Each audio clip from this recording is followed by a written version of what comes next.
Lords viewers, we are here to do another movie review for you. And this one is Renfield. Ooh. That was a Scooby-Doo. There you go. There you go. Would you like a Scooby snack? Please. Please, master. Well, we're here to do Renfield, and if you are new to the Cult Lords, we like to do one movie review every week, put out a trailer review every other day, and then we also do music, comics, unboxings, all kinds of stuff. So what we're going to ask of you is to go down and hit the subscribe button. Hit it. Hit it! Sink your teeth into that subscription button. That way we can show up in your feed and you can watch our movie reviews, you can see our trailer reactions, and all the other goodies that we put up there. Then make sure to hit the like button. We always need double-digit likes to get higher up in the algorithms. And then tell us in the comments, what did you think of Renfield, if you saw Renfield already. And also, if you just recently subscribed here on this video, tell us in the comments and we will give you a shout out on a future movie review. Yep. Put it in the comments. Put it in the comments. We've had one person actually tell us so far. So far we've had one. We've had new subscriptions, but not putting in the comments who they are. I know. We want to know these people. Yeah, so make sure to put down in the comments that you are a new subscriber. Yeah. Vampirella here is a recent subscriber. She's joined the cult. Yeah. This is going to be very distracting to see this backside for the rest of this Would you like me to turn her around? Turn it so they see what we're staring at there. This is a very precious piece. I don't know if you can see the sparkly eyes there, but we'll just turn it around so it's a different view for you all. Yeah.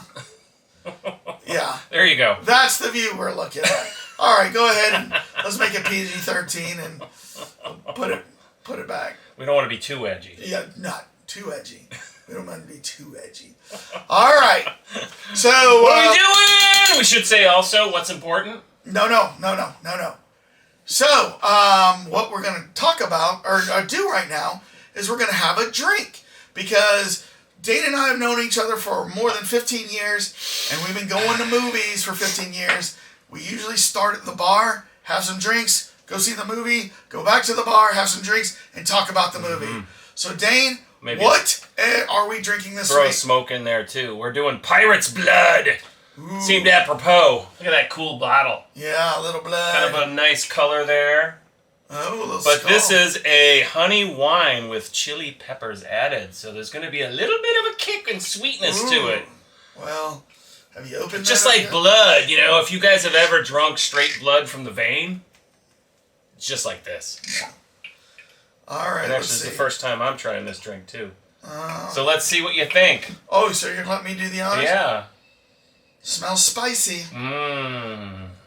Vampirella spicy, I'm going to guess. Is it a mixer? It should be sweet.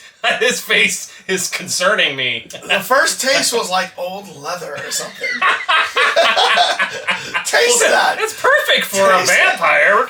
This is like perfect. That was not what I was expecting in my mouth. Old leather. I was not expecting that taste in my mouth. Oh, wow, it really smells smoky. Yeah. Yeah. It's got a little slight kick to it, but that's the smokiness of the pepper. Yeah. Woo! Definitely, Right. I had it in the fridge for a while, so it was already chilled. But it's actually nice. I think it would be a nice little add to a cocktail. But you want something to drink with it? I'll see if I get used to it. All right. Well, thanks for the drink, Dane. Now we have something to inform you. Yes. If you have not seen this movie yet and you don't want to know what's going on, spoiler alert! Danger, Will Robinson. Spoiler alert! We're about to go into deep spoilers. So if you don't want to see or hear what those spoilers are, and you want to watch the movie first, hit pause, go watch Renfield, then come back, then watch the rest of this. See if you like or dislike the movie. Tell us how much you agree with us. Yeah. The industry standard Cult Lord ratings. That's right. All right. Well, we do like to do the Cult Lords ratings first, show you what we think, and then tell you how we got there. But before we share the Cult Lords ratings, we always like to see what the masses think about this, what everybody else is saying. The legions. So we usually like to discuss the Rotten Tomato scores. So Dane, you have not seen these? Nope. All right. What do you think that the critics have given Renfield? The critics. The critics. This was a tough one for me from the critic standpoint. I based on how bad these critics have been, and I'm going like a 59. 59. What do you think the audience thought of this? 75. Ooh, 59 and 75. Well, Dane, the critics gave this a 58. Ooh, I almost got it right this time. Almost. You're only 1 point away. Whereas you said, what, 75? The audience gave it a 79. Wow. So you were only 4 off. I'm honing my skills. Yeah, you're getting very close there. But as cool as it is to see what the Rotten Tomato scores are, it's more important to see what the Cult Lords ratings are. And we just got this from our accounting firm, Deloitte & Douche. Larry is somewhere back in the back. Thanks, Larry, for bringing in the Cult Lords ratings. We've had these sealed for days now since we've seen this movie. We just broke the seal. And this is straight from Deloitte & Douche. We had to fight off. I heard that the accountant almost got attacked over here because somebody was trying to break in and get these scores. Yeah, the industry wants to know. They want to hedge the market based on the OJ reports of the... All right. Here we go. On the count of 3. 1, 2, 3. Waste of cage, 6.2. Not enough bite, 7.5. Well, you liked it better than I did. I guess I was the critics and you were the audience. We were almost close. The last several weeks we've been... really close. Yep.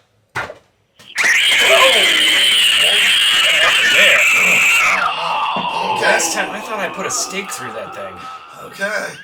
All right, so... But last few, right? 2 times? We were right in lockstep. Like 1 or 2 of each other, so... So I liked this a lot less than you did, and this is sad because big fan of Nick Cage. I'm feeling much better. I think they wasted him because I think his scenes as Dracula were pretty good. To most, I am known simply as Renfield's boss.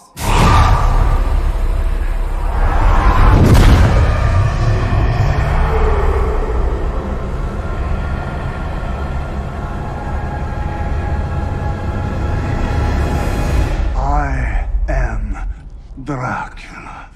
Yeah. It's all the other stuff around it that was bad. Exactly. I mean, everything with him in it, every scene, he played it to the hilt. He did a great job. And I thought the movie started out really well. Because they had the old element. They tried to look like the other old films. Well, you know what they did is they actually took the 1931 Dracula film and there was Dracula, they cut him out and digitally put in Nicolas Cage. Yeah. And then where Renfield was, they put Nicholas Hoult.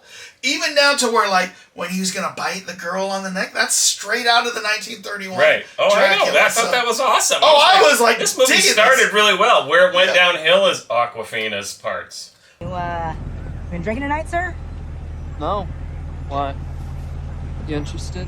All right, get the hell out of here. I was going to say, she was so if they had played this straight, horrible in this movie. And I mean, I don't want to say she's a bad actress. I just think that entire sequence of her and the police and the mafia, all of that was just ridiculously stupid. Ridiculously stupid. I mean, it was like, take all of that out and rewrite that entire sequence. Rewrite it, and you know what? You can still, if you want to make this funny, you can still have comedy in there, but focus just on Nick Cage and Nicholas Hoult, who played Renfield. Yeah. This whole Awkwafina thing, I don't know. I think they're like, oh, you know what? We gotta have a female cop in there, you know, who's comedy relief or something, and I'm like... that was when the movie went downhill. Right when the mafia guy drove up with his orange car after Holt had, like, broken up went for the drug thing. And then he's like, catch me, cops! And he's, like, zooming around, and, like, there's no way any cops would put up with that. Right. They would be, like... I mean, it just made no sense. Well, it was like brought the later movie on, down though- to so stupid. Later on, though, you found out that, What? they got the whole cops. I on know the every payroll. single cop Every in the single entire cop city. I mean, on the I guess payroll. this is what the funny version of Gotham City, and, I and don't she know. was the Commissioner Lieutenant Gordon. I don't know. It was it was just it was just so a whole bad. stupid side story that didn't need to be in this. Yeah, You it know was what I almost mean? like somebody shoehorned that in after the movie was written, and they're like, "You got to have someone No. else in here." Or No, something. that wasn't shoehorned in. That was planned from day one. We're Well, gonna, was this a vehicle for Nick Cage? No. Was it a vehicle for Nicholas Hoult? No. It seemed like it was a vehicle for Awkwafina. In In a lot of ways, In a yes, lot I of agree ways. with you. Yeah, Yeah. I mean, like I said, it didn't make any sense. I mean, if she played a straight role, that would have made the movie so much better because it would have been not hokey. Like maybe if she had played a straight role, trying to figure out like where these people are missing their deaths, not this whole thing with the mafia and And then all of a sudden her dad got killed by the mafia. Like imagine if she's and they're going into scary scenes Right. and she's trying to figure out who is doing this. Is it a serial killer? Is it what? Exactly. I mean, because they kind of set that premise that Right. that Nicholas Hoult all of a sudden is like ripping people apart, Yeah. and I mean there was a lot of funny scenes too. But that's where the humor should have been, where he's Right. beating guys with their own arms. Right.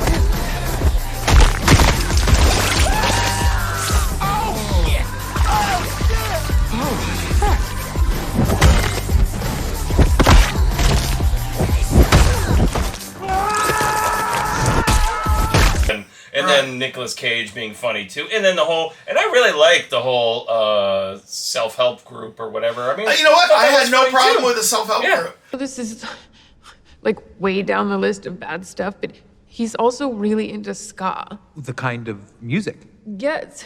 Fishbone, mustard plug, voodoo glow skull. Is that the one that's 99% horns? Yeah, see, that's what I was thinking. No, that's a huge oversimplification of ska's innovative contribution to music. Oh my god, who am I? I like the self-help group.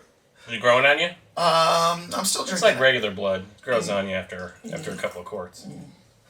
Maybe I should be eating bugs instead. You should be. Well, this is Wild Blossom Meadery and Winery in Chicago, Illinois. So Let me see it real quick. They probably do a couple of bugs. Yeah. Pirate's blood. Well, and tell them why I'm bringing up bugs for those who. Yes, well, Nicholas Hoult, in order to... They kind of, like, jumped on that, although I don't know if that's really established vampire law. No, that is not If established. he nibbles on some bugs, suddenly he's got superpower. Ah, yes, the bugs. This comes up a lot. Dracula's powers come from consuming human life. Mine come from eating bugs. Yeah, I'm like, that is not in the book. That's not... And this is the first time I ever heard that Renfield had, like, a tenth of Dracula's power whenever he eats bugs. I mean, that was, to me, that was Kirkman putting that in. Like, Yeah. I got this cool angle. Well, if he nibbles at a bug, he's got invincible powers. Right. I think what they're doing is they're like saying, oh, okay, in the book, he was eating bugs. He's eating flies. So let's make that into something. Why would he be eating bugs? Oh, because he gets power. Right? Exactly. So he's got the same, blood. But You then know, I it's like, you mean like a little ant as opposed to a giant beetle is going to give him the same power? I mean, and at one point he's gobbling down the kid's ant thing. There was never any payoff, by the way. On that. There was no. The kid must have been pissed. Yeah. But I mean, they just and I was I was thinking about this movie, and I'm like, how did this movie end? How did Dracula get killed in the end? I was almost like, he did, right? It was just son. That was it. Yeah, right? it was the son. But it was such a lame-o ending. Yeah. Like, and then what? Nicholas Hoult is now free? Yeah, he's like free because once Dracula's dead, he took Dracula's body and his blood, and he somehow raised the whole support group back by their Dracula blood. By using the Dracula blood. And then he just leaves it there. Yeah. Like, come on! I mean, it was just stupid on stupid. It was like Cocaine... I mean, Cocaine Bear, here's a perfect example of a movie that had a lot of gruesome scenes and a serious tone to it, in the fact that the bear is basically, like, ripping people apart. But it still had funny stuff. Right, it still had funny stuff, and it still, like, had a satisfying movie. I mean, that movie was better than this. Much better than this. I mean, The only reason I went with the 7.5 is because I thought Nicolas Cage did a great job, Nicholas Hoult did a great job. I liked the premise. Everything else was crap. See, I liked the premise. Execution was bad. I liked Nicolas Cage, and like once again, it's a waste of Cage because that guy has the chops. If they wanted to go on a serious tone, right, with this one, Nicolas Cage could have pulled it off. But they wanted to go goofy, and that's okay. Nicolas Cage can do that too. But the story that they had was just so dumb. And like, you know what? Did you believe for a second that Awkwafina, the traffic beat cop, had the chops to like take out 10 guys at that bar? Right. I agree with you completely there. It was like all by herself. She's like taking them out like she's John Wick. I mean, it was like they thought we got to get a woman who could do a comedic something or another. Right. And then they, I guess they figured they needed to go in a different race direction. And then where were they going to go with it? I mean, it would have been a better movie if it was somebody more believable. That's the problem is you can cast somebody, but if they're not like really fulfilling the demands of the script, it doesn't make any sense. Listen, and like I'm all for diversity in movies, and like I said, I tell you, there's a path where Awkwafina could have been awesome in this if it was more straight. Like she's trying to solve the crimes, and she's and maybe the police force doesn't believe her, but they're not against her. You know what I mean? Because in that whole storyline with a whole city police payroll is on. Or police is on the mafia payroll. And the mafia has their own entire, like, downtown library building with gold columns. Like, it just doesn't make sense. I don't know. The mafia normally likes to keep a low profile. These are like, we own the effing city. We don't even have to worry about it. It was like the Duke of New York riding around.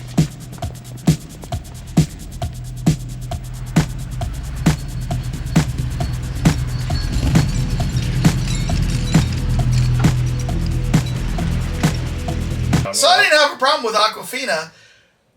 I had a problem with the role that they gave her and the storyline they gave her. Mm-hmm. And I had a problem with the mom in this. It was just dumb. So and they pull out that high-end Iranian actress who's been around for a lot. I thought for a second that was Anne Bancroft. Chauvray? Yeah. I don't know how to pronounce it, but I've seen her in some I'm sorry. She's really, really good. I'm sorry. How do you pronounce her name? Showgrowl? Showray. Sorry, what is it? Showray. Yeah. Sorry that you got pulled into this atrocity of a movie, but it could have been so much better if she played a serious role. Yeah. I mean, like she would be great in a John Wick movie. Oh yeah, she was in. And that's the beauty of The John Expanse. Wick. She was in The Punisher, Star Trek Beyond. She was like a ship's captain. I think I've seen her in Elementary, which she was in. Rosewater, Bones, Percy Jackson's. So, I mean, she's been in a lot of stuff. Right? So, but she could have been... Unfortunately, a wasted talent in this particular movie. Yeah, once again, wasted talent, Awkwafina is talented, and so is this actress, and then, so is Nick Cage, and they just wasted all that. I would love to know who actually in the writer's room had decided to go jokey with the police team. Well, so, who are the writers, by the way? Ryan Ridley and Ava Tramer. Now, you say Robert Kirkman, but from my understanding, he just wrote a short story that they built off of. It said, because I saw that in other references, that the story was inspired by or something he had written. Yeah. But... Let's see. Well, you know what? So, Ryan Ridley wrote Invincible, the screenplay, which was good. It looks like he's written for Rick and Morty and Community. Well, there you go. I mean, come on. That was... He's writing from a reference of, like, jokey stupidity kind of comedic standpoint. And this movie should not have done that. Yeah. So, I mean, atrocity. Yeah. I cannot believe that they wasted all that talent on something and then had all these, like, great scenes and great premise. Why are you here? I'm here because I want to find this guy. I'm trying to find this guy. He stuck his nose in our family business and killed some of our guys trying to save a bunch of innocent people. So what is he, your fucking roommate? He's my servant. And then nothing. Yeah. I mean, to the point where I don't even remember what the ending is. Yeah. I literally saw it 2 days ago. I was thinking, like, how did this end? And then, and you know, and the tragedy is that in this particular case, you were rooting for Dracula. Like, I hope he lives. I mean, yeah, because he's like a great character. I was kind of like, I hope he didn't die. Like, he's going to keep going. But yeah, well, at least they did not set this up for a part 2, in my book. I don't see that. So I don't know how this did at the box office. Let's just see real quick. I'm assuming bad. I mean, because these kind of movies never do well these days, because, you know, everything in the box office is family oriented. Yeah. And this is, I mean, we saw The Pope's Exorcist, and remember how bad, I mean, we're like the only people in the theater. Now, it was on opening day, but and still. we liked The Pope's Exorcist. Yeah. So, I don't know. I'll look it up here real quick. Yeah. So, anything in closing? I mean, you know, let's see what this Blu-ray looks like. Kind of interesting. I like this poster. I mean, you know, even the picture is pretty cool. I mean, they just had such a great concept. So and then the back is cool too. I mean, they've got these little, like, you know, everything that they play up on, you're drawn into. Mm-hmm. It just, the movie was terrible. So Renfield made $17 million in the U.S. And another $8 million internationally for a grand total of $25 million worldwide. That's not good. Yeah, I was going to say that. I guarantee that's... And unlike Operation Fortune, we this one is probably not going to gain any leg in the streams. No, I haven't seen what any of our channel partners thought of this, like Zack Attacks or Spoiler Kings. But I'd be interested to see what they thought of this. A&B Horror. I mean, obviously, and again, people, we do not look at the Rotten Tomatoes scores. We're pretty much exactly where the Rotten. Well, we weren't that low. You went closer to the critics. Yes. They were in, what did they say? It was like a 59 for them? Yeah. So I at least thought, okay, C, middle C. 58 for them. I went 62. Oh. So, I don't know. Just such a waste of talent and a waste of key scenes in here that were interesting. We kind of talked about the beginning with the black and white. There's a juxtaposition with That's the best thing. That was the best thing. It started so well, and then the Nicolas Cage. I mean, you know, they obviously put a crap load of money into the special effects because the whole bloodletting scene and all that other attack. The martial art, well, he didn't really have martial arts. He basically was just doing attack mode the whole time. I mean, they did a really funny job with all of that. And obviously, they had the budget. They just didn't have the writing. Yeah. So then I thought it was interesting and stupid. Once again, another stupid moment. When all of the gangsters go and they meet Dracula and they get turned and they're eating bugs to take on Nicholas Hoult. Oh, yeah. So Nicholas Hoult is taking on about 10 of him, and he still kicks everybody's butt. Right, but didn't he do something where he was almost like eating like a crap load of bugs to try to... Yeah. Which, again, you know, they're bending the rules here, because really he gains all this power. I mean... Well, all right. If he ate like a giant 10-foot centipede, would he like suddenly be, you know, the same strength as Dracula? So don't know, don't care. Want to hear what the cult lords think? Yeah. Did you like it? Maybe you got some points that we haven't thought about or considered, and why you gave it a higher score. If so, go down in the comments. Tell us why. I want to hear this. I want to hear that, and then if you didn't like it, tell us that too. Tell us if you're on board with what we have to say about Renfield. Would always like to read your comments and have conversation with you guys. So if you're new, hit the subscribe button. Tell us in the comments that you just subscribed. We'll give you a shout out later down the road. And then also make sure to hit the like button. We need double-digit likes. And please hit the like button. It's that time. Is it that time of the evening? Where I want to know, how do you want to see us on out here? I'm going to pull out one fang. Oh, you can't pull out your fangs? And then put them together and say, peace out.